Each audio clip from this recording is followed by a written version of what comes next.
made a very bad mistake. I had an affair with his brother, and it ended in the worst way possible. There's no way to sugarcoat this. I cheated on my husband with his brother. I never thought I'd end up here. But here I am, staring at the ceiling at 2 a.m., trying to piece together where it all went wrong. It wasn't supposed to be like this, you know? I was supposed to be happy, in love, and living the life I'd always dreamed of. But instead, I'm here, drowning in regret, and wondering if there's any way to turn back time. But let me start from the beginning. Maybe if I talk it out, I'll figure out where I took that wrong turn. My name is Laura, I'm 25 years old, and I met my boyfriend Jake, who's also my age, during my last year of college. He was the kind of guy who just had this natural, charming magnetism, confident, and always the center of attention. Everyone loved him, and I wasn't any different. We met at a party, one of those typical college ragers where everyone's either drunk or on their way there. I was with my friends, trying to have a good time, but not really in the mood. I had just come out of a messy breakup, and honestly, the last thing I needed was to meet another guy. But life has a funny way of throwing things at you when you least expect them. Jake spotted me from across the room, and like some cheesy rom-com, he made his way over. He had this easy smile that made you feel like you were the only person in the room. We talked for hours that night, and it felt like we just clicked. It was easy with him, you know? Like I didn't have to try so hard to be someone I wasn't. By the end of the night, he asked for my number, and even though I was hesitant, I gave it to him. I mean, what was the harm, right? Fast forward a few months, and we were inseparable. Jake was everything my ex wasn't: attentive, funny, and he actually listened to me. He'd surprise me with little things, like my favorite coffee on a random Tuesday, or a handwritten note tucked into my bag. It felt like he really saw me, and after the crap I'd been through before, that was everything. But here's the thing. Even in the beginning, there were these small cracks. Nothing major, just little things that I shrugged off, like how he'd get moody when things didn't go his way, or how he'd sometimes disappear for hours without a word. I'd chalk it up to him being busy or needing space. Everyone has their quirks, right? And compared to my ex, Jake was still a saint. After we graduated, things got more serious. We moved in together, and at first it was great. But then life started to get real. We both had full-time jobs, bills to pay, and suddenly we weren't those carefree college kids anymore. Jake started working longer hours, and when he was home, he was always tired. We barely talked like we used to, and when we did, it was usually about mundane stuff like groceries or whose turn it was to do the dishes. I tried to be understanding, I really did. I knew he was stressed with work, and I didn't want to add to it by complaining. But it was hard. I missed the guy who used to light up when he saw me, who would go out of his way to make me feel special. Now, it felt like I was just another obligation on his to-do list. And then the fight started. They weren't explosive or anything, but they were there, simmering under the surface. We'd argue about stupid stuff, like how he never put his dirty clothes in the hamper, or how I was always on my phone. It was like we were both just waiting for an excuse to snap at each other. And every time we did, it chipped away at whatever was left of the good times. I tried to talk to him about it, but Jake would just shut down. He'd either give me the silent treatment or brush it off like it was no big deal. Everyone argues, he'd say. It's normal. And maybe he was right, but it didn't feel normal to me. It felt like we were slowly drifting apart, and I didn't know how to stop it. The thing that really broke me, though, was when he started to withdraw emotionally. He wasn't just tired anymore. He was distant. It was like he was there, but not really there, if that makes any sense. We'd sit next to each other on the couch, but it felt like we were miles apart. I tried to reach out, to get him to open up, but he just shut me out. And after a while, I stopped trying. It was exhausting, and I was tired of feeling like I was banging my head against a wall. I guess that's when the doubts started creeping in. I began to wonder if maybe Jake wasn't the right person for me after all. Maybe we'd rushed into things, moved too fast. But by then, we were in too deep. We had a life together, shared responsibilities, and breaking up felt like it would be more trouble than it was worth. So I stayed. I stayed, even though I could feel myself becoming more and more disconnected from him, from us. Looking back, I wish I'd had the courage to face things head on, to have the tough conversations instead of letting them fester. But I didn't. I kept telling myself that things would get better, that we'd find our way back to each other. After all, we'd been through so much already. Surely we could weather this storm too, right? But the truth is, I was scared. Scared of being alone, scared of starting over, scared of admitting that maybe I'd made a mistake. So I buried those fears, pushed them down, and pretended like everything was fine. I kept going through the motions, playing the part of the supportive girlfriend, all the while feeling like I was slowly fading away. In the beginning of our relationship, Jake and I talked about marriage all the time. We discussed when it would be ideal for us to settle down, made plans with our careers to make it possible to happen in our future. With our distance growing longer and longer, we stopped talking about it. Don't get me wrong, I had my fears and doubts about our relationship, but I loved Jake. Of course I felt upset about him bringing up the marriage subject. Didn't he want to marry me? What were we doing? Only waiting for our good years to go by? I felt like that subject wasn't open for discussion. Nothing very deep and emotional was. Jake always had problems opening up about his feelings, and over the years I accepted that's just who he is. In his family, his feelings weren't really considered, not because his parents didn't care, but because they thought he was the normal kid. Therefore, Jake seemed low maintenance to them, while his older brother took all their attention with his crazy lifestyle since he became a teenager. His brother is quite something. I don't think I have ever met someone as complicated as him. Matt is 4 years older than Jake. He is quite literally self-destructive. He started drinking when he was 14, and by his 20s he had a serious addiction.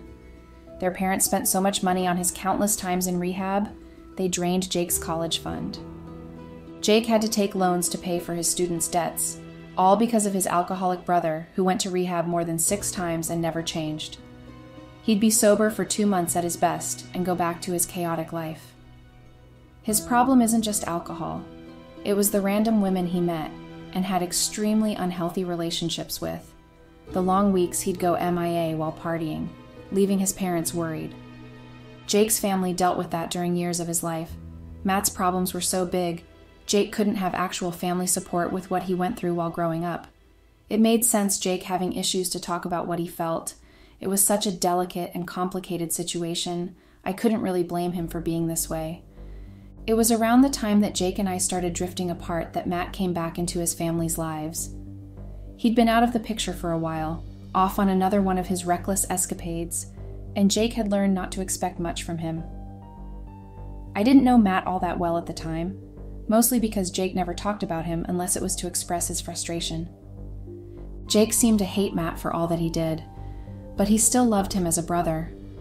I guess that's the worst part for Jake. But when Matt showed up at our doorstep, looking like he'd been through hell and back, something in me softened. I mean, here was this guy, Jake's brother, who clearly needed help, and for the first time, I felt like maybe I could be the one to offer it. Jake wasn't thrilled to see him, though. They exchanged some words, but it was mostly Jake laying down the rules. Matt could stay for a while, but only if he was sober and looking for a job. Jake wasn't going to let him drag us into his mess. Matt agreed, of course. He always did. And just like that, he became a part of our lives again. Jake insisted that Matt didn't talk to their parents if he wasn't sober. He pretty much begged for Matt not to show up at home asking for money or any sort of help to get clean again. They spent too many years worrying about their son. Jake said they were too old for that now. The only solution was him staying with us for a while. Clearly, it was Jake's personal hell. At first, it was okay. Matt was surprisingly quiet, almost like he was trying not to make waves. He kept to himself, spent most of his time looking for work online or helping out around the apartment. I could see he was making an effort, and honestly, I respected him for it. Jake, on the other hand, was skeptical. He'd seen this show before, Matt playing the part of the reformed man, only to slip back into his old ways the moment things got tough. My work was flexible. I was usually in the home office and only showed up at the company a few days of the week. Therefore, Jake's absence during those long work hours meant that it was mostly just me and Matt at home. We'd chat now and then, nothing too deep at first. But as days turned into weeks, I found myself talking to him more and more. I hadn't realized how lonely I was until Matt started filling that void. He was funny in a dark, self-deprecating way, and he had this charm that was hard to ignore. even when he was being a bit of an asshole. He was a typical bad boy. That's cute for a teenager, but he kept the character until his 30s. I felt bad for sympathizing with him. It was the first time I had long interactions with him, because he was never really around. I thought he'd be this huge jerk who would throw up on my couch after mixing vodka with all the other booze he could think of. But he was being nice. He was doing most of the house chores, which I couldn't complain about. One night, after Jake had gone to bed early, Matt and I stayed up talking. It was the first time he really opened up to me about his struggles. He told me about the guilt he carried, the way he hated himself for all the pain he'd caused his family, and how he felt like a lost cause. I didn't know what to say, so I just listened, and in that moment, it felt like we understood each other in a way that Jake and I hadn't in a long time. Maybe that's where the lines started to blur. I'd never felt like I had to take care of Jake. He was always the strong one, the one who had it all together. But with Matt, I felt like I was needed, like I could be the one to help him find his way out of the darkness. And, if I'm being honest, I liked the way it made me feel. Important. Special. It wasn't long before those late-night talks turned into something more. I don't know when it crossed the line. I wish I could say I screwed up my life because I had too many glasses of wine at night at home and was too horny to function, but that wasn't the case. We threw away all of our alcohol after Matt started living with us, so the responsibility of sleeping with Matt after we spent all night talking about mental health issues was totally mine. I should have pulled away, should have stopped it before it went any further, but I didn't. We were sitting on the couch, whispering our problems to each other to not wake Jake. Matt simply kissed, without even hesitating. I pulled away from him and stared at him shocked, which lasted for a few seconds until I kissed him back. In that moment, all the loneliness, all the frustration I had been feeling with Jake seemed to melt away. It was wrong, I knew that, but it felt so good to be wanted, to be seen. After that night, things escalated quickly. We'd steal moments when Jake wasn't around, a touch here, a glance there. It was like we were playing with fire, and every time we got away with it, the thrill made it harder to stop. But as much as I tried to tell myself it was just physical, I could feel something deeper forming. I started looking forward to the times when Jake would leave for work because it meant I could be with Matt. It was twisted, but in a way, it was the only thing that made me feel alive. Matt was different when we were alone. He wasn't the screw-up everyone else thinks. He was vulnerable, honest, and in some strange way, he made me feel like I was the only person who really understood him. He'd tell me things he'd never told anyone, about the things he'd done, the people he'd hurt, and how he felt like he was always one step away from falling apart. And I'd listen, telling myself I was helping him, that maybe I could be the one to fix him and be the cause of the end of this family fight, even though I knew deep down that was a lie. It wasn't just about sex, though that was definitely part of it. It was about filling a void that had been growing between Jake and me for a long time. Matt was everything Jake wasn't, in a good and a bad way. He was open, raw, and despite all his flaws, he made me feel needed in a way Jake never had. It was intoxicating, and the more time I spent with him, the more I found myself drifting further away from Jake. The guilt was a big feeling inside my mind, but its effect on me wasn't strong until one specific night I had with Jake. I spent all morning and afternoon of Friday in the company I worked for, had many meetings and couldn't wait to get home. I opened our apartment door and walked into a deafening silence. I called for Jake, no answer, then called for Matt, no answer either. I walked to our room. Jake was sleeping. It was 8 p.m. and Jake was dead-ass asleep. I got closer to him and saw sleeping pills on his side's bedstand. Jake struggles with insomnia when he is anxious and stressed, so he always got prescribed medication to help with it. One thing I definitely knew. When he takes the pills, it's because things are rough and that's the only way he can deal with them. I softly brushed his hair with my finger to get it off his face, but he suddenly woke up as if someone was trying to attack him. The sudden move scared me. "I'm sorry, baby. Didn't mean to wake you." I apologized as he got back from his sleep to our reality and sat on the bed. "It's okay, Elle." He called me by the personal nickname he made up for me. "I've been here since lunchtime, my boss. I wasn't feeling good." He said while yawning, He slept for 8 hours in the middle of the afternoon and still looked tired. Did something happen, love? You know you can't take these pills during the day. You won't get any sleep at night. I could hear my own concerned tone of voice. Oh, Elle, nothing could hold me from spending the next 20 hours asleep. I feel like crap. That's usually your way of dealing with things. Want to tell me what happened? I could feel something has happened between Jake and Matt. I just secretly hoped he didn't tell Jake about us. Matt took money from Mom and Dad. He asked for the bank account information, which only the three of us have access to, and they gave it to him like it was nothing. He took $20,000 from our parents and ran away. I could feel my blood boiling in anxiety. I couldn't even make up a proper sentence and just asked Jake to explain how that happened in one morning. Mom and Dad were giving him money ever since he started living with us, but of course he thought of another way to screw up his family. I checked the bank app, all gone. He transferred to himself around 10 a.m. All of his things were gone, and I went to my parents to yell at them. After that, I just came home and Jake couldn't finish his sentence because he started crying, more like sobbing, something I had never witnessed before. Wait, how? Why? But he was clean. What would he do with the money? Matt was getting better. We were helping him. What the hell? Why would he do this?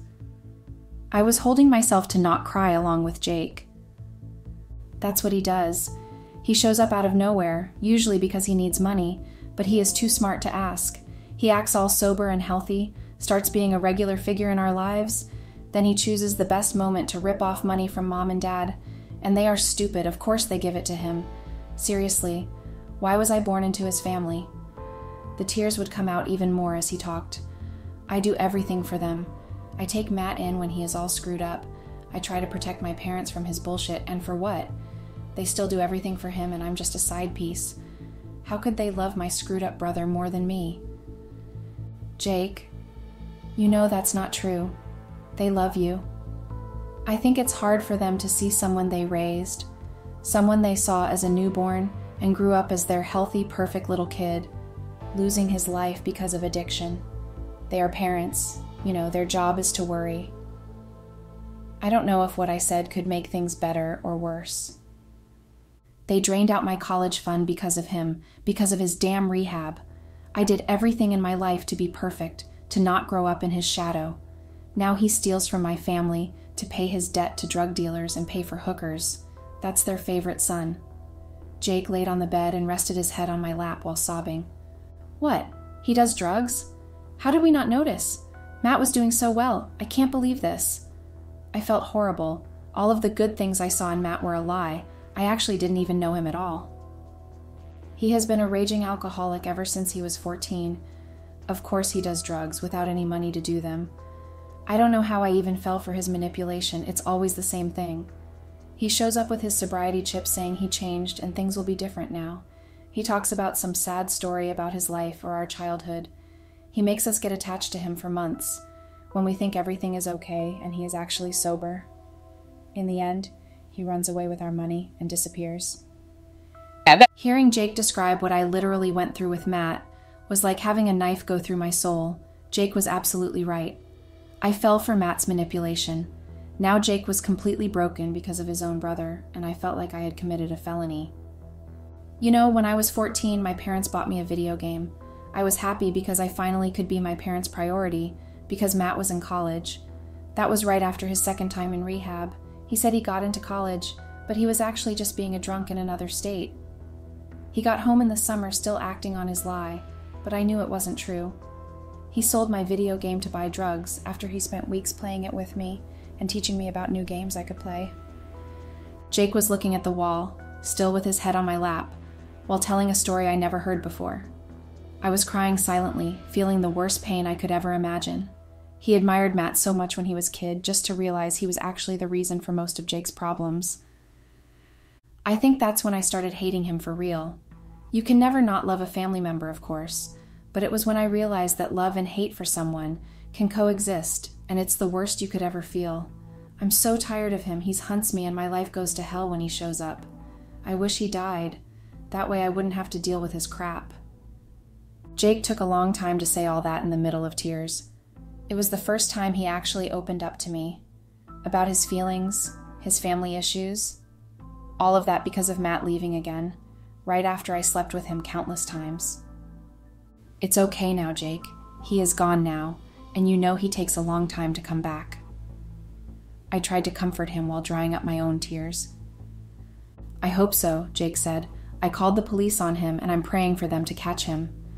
I froze with that information. I asked Jake how that was possible, and he gave me a philosophical slap in my face. A couple of years ago, Matt burned a car because he was drunk. The police caught him. He ran away and was sort of black, listed in our city. Jake told them all the places he could be before leaving town, since he knew his brother better than anyone. "Babe, I'm going to take a shower now, okay?" Jake said while getting up to leave the bed. "I really don't want to think about him anymore. I just want to watch a movie and hug you until all of my problems disappear." Right when Jake got on his feet, his cell phone started ringing. Matt's name showed up on the screen, and Jake answered it immediately. For some reason, the phone was on speaker, and I was able to hear Matt yelling, "You called the damn cops on me?" with a siren sound in the background. Jake turned off the speaker, put the phone on his ear, and said, "I won't let you ruin my life or my parents' lives ever again." Then I could hear Matt say something, but it was too far away for me to listen. Jake has a confused face after hearing what his brother said before hanging up. Jake looked at me with no life in his eyes. He stared for a few seconds and asked, "You slept with Matt?" My heart started speed beating. "For 2 months?" he added. "Jake, When he noticed I didn't immediately deny, he knew it was true. "What the hell, Laura? Seriously? What the hell is wrong with you? He is my brother." "I'm sorry, Jake. I fell for his shit. I was stupid. I'm so sorry. I had no idea he didn't let me finish and just started yelling at me, telling me to get out. You are a whore for doing this to me. How could you after all these years together?" He pulled my hand to the front door, pushed me out of the apartment, and slammed the door on my face. That was the last time I saw Jake. It's been 4 days. My relationship is officially over, and I'm the worst person to walk into Jake's life. I could say that person is actually Matt, but Jake never expected anything good from him. I was the only person Jake trusted, and I ruined in all ways possible. Update. Hello, Reddit. I'm back with a final update about my situation. If you don't remember, I cheated on my boyfriend with his alcoholic brother. After Jake broke up with me, I lived days of hell. I went to my mom's house and cried in my old teenage room for 2 days. Eventually, I had to go back to work being haunted by memory flashes, which started on the day Jake found out about the cheating. I didn't hear anything from Matt. I was disgusted realizing I was just one more of the stupid people he manipulates to get what he wants. I couldn't blame it all on him, unfortunately. I was the girlfriend who had an affair with the brother. I let him live in our house for 2 months while doing dreadful things on the bed I slept daily with my boyfriend of 4 years. I was aware of what I had done, and it felt horrible. I couldn't stop drinking and crying without any news of Jake. A couple of weeks later, I felt the pain was fading a little bit, and I was starting to get my life back together. That was until I started getting sick. I felt muscular pains, fever, and an even worse symptom which made me rush to the hospital. I knew the test I needed to take and already imagined I'd hate the results. Breaking news. I got infected with syphilis as a gift of my affair with Matt. If I didn't believe in karma by then, I definitely proved it exists. One and only good side of this is that I didn't transmit it to Jake, since our emotional distance was also sexual. I'm getting treated now, and eventually the humiliation period will end. That's literally all I have to tell you, so as in last advice from the last person you'd wish. Be responsible, and don't get involved with your significant other's family, and most of all, don't cheat on them.